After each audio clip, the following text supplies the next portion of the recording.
Hello बच्चों, good morning. My name is Ranjit Kumar. Today we are going to discuss worksheet 35, subject science for class 9. Today is 29th September 2021.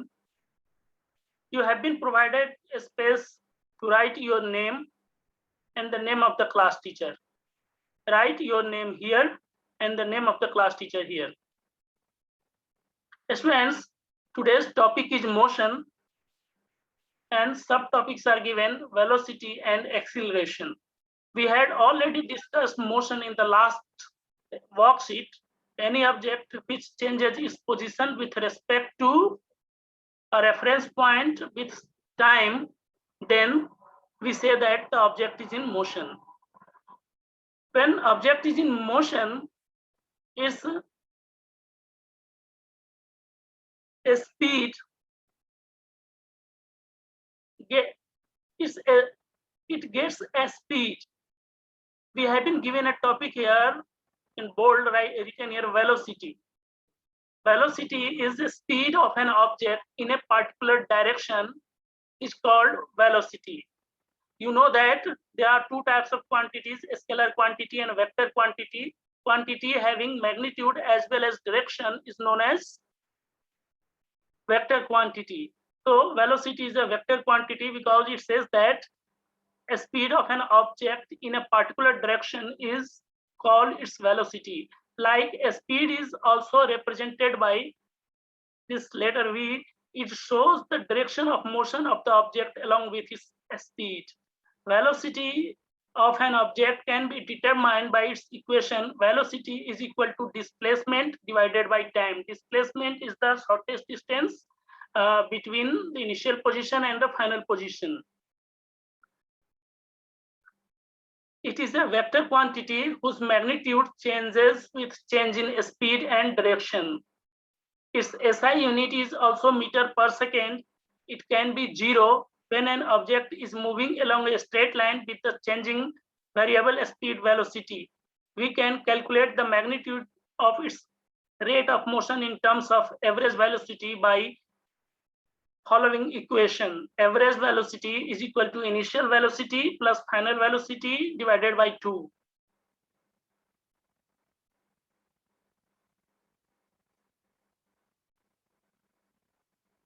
Uniform and non-uniform motion. If an object moves in a straight line and covers equal distance in equal time intervals, we say that it is in uniform motion. In this case, velocity of the object remains constant. But if the object travels unequal distance in unequal time intervals, then it is said to be in non-uniform motion.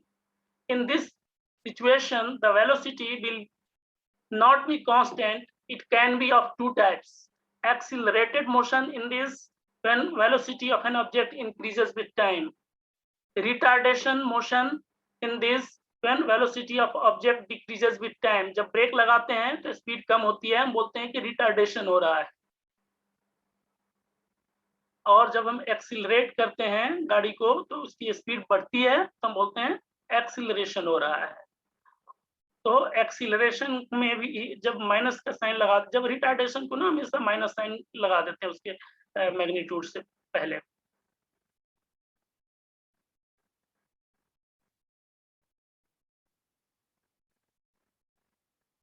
Acceleration का definition given है।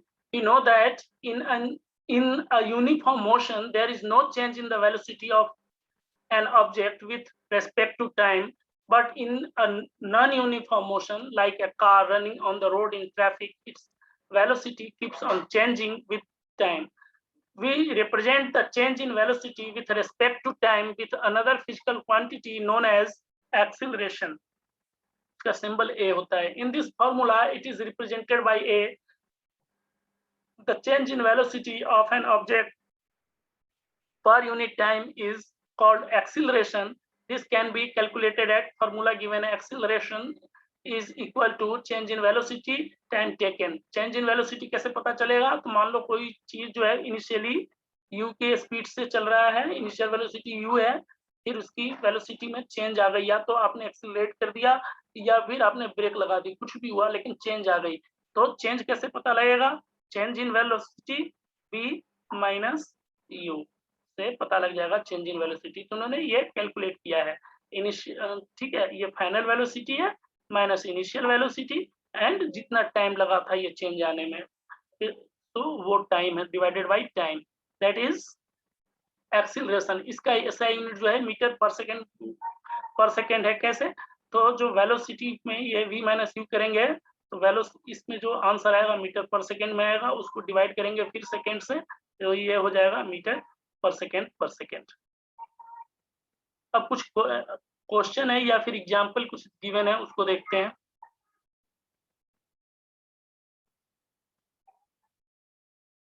ये देखिए graph given है, acceleration of an object can be represented by velocity time graph, इसको VT graph बोलते हैं। तो ये इधर टाइम लिखा हुआ है और इधर वेलोसिटी लिखा हुआ है, ठीक है।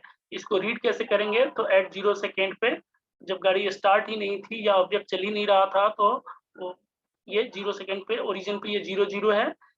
एक टाइम इन सेकेंड लिखा हुआ है, 1 सेकेंड के बाद इसकी वेलोसिटी जो थी वो 4 मीटर पर सेकेंड थी। 2 सेकेंड के बाद इसकी वेलोसिटी 8 मीटर पर सेकेंड थी। 3 सेकेंड के बाद 12 मीटर, 4 सेकेंड के बाद 16 एंड ये मैक्सिमम ये 20 तक गया है।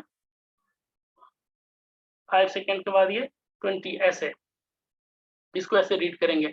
When an object travels in a straight line and its velocity increases or decreases by equal amounts in equal interval of time, this acceleration is called uniform acceleration. ये uniform acceleration का example है। देखो हर 1 second पे कैसे हो रहा है, पहली सेकेंड पे ये 4 मीटर पर सेकेंड और दूसरा सेकेंड पे ये 8 मीटर, फिर तीसरे पे। तो इसलिए जब यूनिफॉर्म एक्सीलरेशन होता है ना, तो स्ट्रेट लाइन, ये जो ग्राफ है, ये देखो ये लाइन जो है स्ट्रेट बना हुआ है, ये वाला लाइन ये स्ट्रेट बना हुआ है, ये यूनिफॉर्म एक्सीलरेशन का ये ग्राफ है।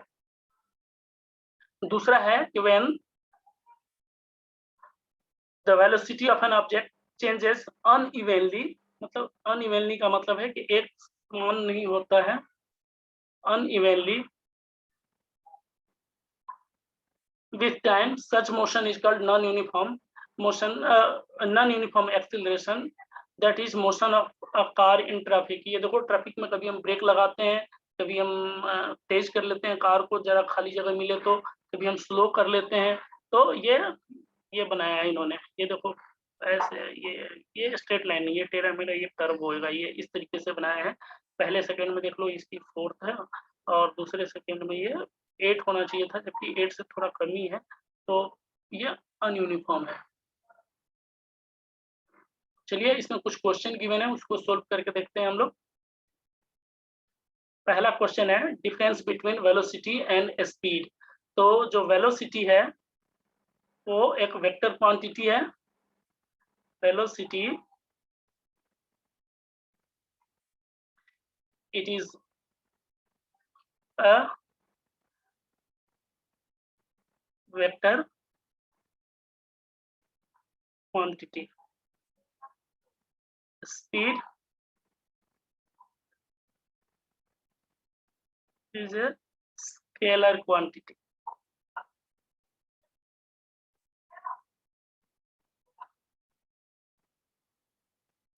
If a car travels 100 meter in 25 seconds, then find out its velocity. देखिए ये गिवन है हमारे पास, डिस्टेंस गिवन है। फिजिक्स में ना डिस्टेंस के लिए सिंबल s यूज करते हैं, s is equal to 100 metre, और टाइम गिवन है 25 सेकेंड। तो वेलोसिटी का फॉर्मूला अभी आपने ऊपर पढ़ा है, डिस्टेंस अपॉन टाइम। तो 100 मीटर डिवाइडेड बाय 25 सेकेंड, 25 4 जा 100, तो इसकी वेलोसिटी हो गई 4 मीटर पर सेकेंड। इसको आप ऐसे भी लिख सकते हैं, 4 metre per second. If a cyclist is going with a constant velocity on highway, then identify the type of motion it has. एक हाईवे पे अगर इस तरीके का रोड होता है, एक ही डायरेक्शन में चल रहा है यूनिफॉर्म मोशन में, ये यूनिफॉर्म लीनियर मोशन है। इसको हम क्या बोलते हैं? Uniform linear motion. Question number 3 का आंसर क्या लिखेंगे? वो यूनिफॉर्म लीनियर मोशन, MOTION लिखा है मैंने, ठीक है। ये uniform UNIFORM linear LINEAR motion, MOTION uniform linear motion, ठीक है। क्वेश्चन नंबर 4 है what is acceleration, explain its formula and SI unit in brief.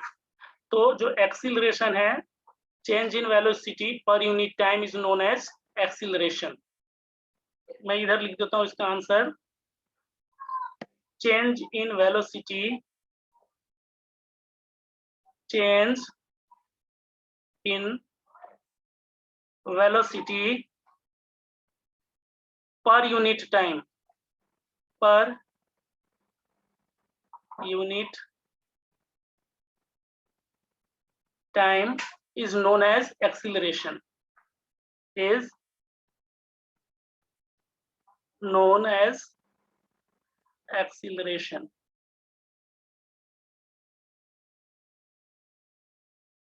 Acceleration, ठीक है। इसका जो फॉर्मूला है, ये क्वेश्चन नंबर 4 ही कंटिन्यू कर रहा हूं। Acceleration A is equal to final velocity minus initial velocity divided by time. इसका जो SI यूनिट है वो है मीटर, सॉरी ये गलत लिख दिया, मीटर पर सेकेंड लिखना है। तो पहले मीटर लिखो, फिर सेकेंड लिखो, उसके ऊपर पावर लिखो -2, मीटर पर सेकेंड, ये इसका SI यूनिट है। क्वेश्चन नंबर 5 देखते हैं, इसको इरेज कर देता हूं मैं, अब पॉज करके इसको नोट कर लेना। क्वेश्चन नंबर 5 है ए car एक्सीलरेट्स uniformly from 5 metre per second to 10 metre per second, calculates इस एक्सीलरेशन। तो ठीक है, मैंने आपको अभी फॉर्मूला बताया था कि final velocity minus initial velocity, ये क्वेश्चन नंबर 4 का ही आंसर कर रहा हूं मैं, क्वेश्चन नंबर 4 ही यहाँ पे आंसर कर रहा हूँ। इसका फाइनल वेलोसिटी है, final velocity V is equal to 10 metre per second, initial velocity